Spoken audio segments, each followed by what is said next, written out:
Hello! Hi అందరికీ. Welcome to my channel. It's me Rajeshwari. నేను మీ రాజేశ్వరిని. ఈరోజైతే మండే కదా!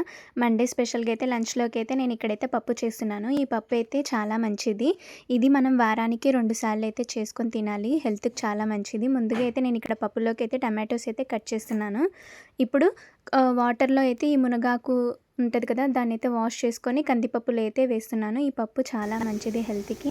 దీంట్లోకి తగినంత పసుపు వేసుకోవాలి. మీరు తినే దాన్ని బట్టి వేసుకోండి కారం. నేనిక్కడ 1.5 స్పూన్ ఏస్తున్నాను.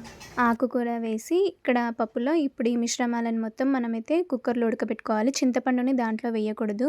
ఆకు అనేది తొందరగా ఉడకదు. సో, ఈ విధంగా అయితే చింతపండు పక్కన పెట్టుకొని పప్పు ఉడికిన తర్వాత దీన్ని మనం ఉప్పేసుకొని చక్కగా రుబ్బుకొని పక్కన పెట్టుకోవాలి. దీనిలోకి తాలింపు పెడతాం కదా! సో, ఆ తాలింపులో ఈ చింతపండు రసాన్ని వేసి కొద్దిసేపు మరిగిచ్చి పప్పులో అయితే వేసుకొని మనం మరిగిచ్చిన తర్వాత ఒక గిన్నెలోకి అయితే వేసుకోవాలి. చాలా బావుంటది పప్పు, మునగాకు పప్పు.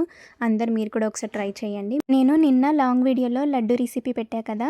ఈ వీడియో కింద లింక్ ఇస్తా చూడండి. మీకు ఈ వీడియో నచ్చితే లైక్, షేర్, సబ్స్క్రైబ్ చేసుకోండి. Thank you for watching.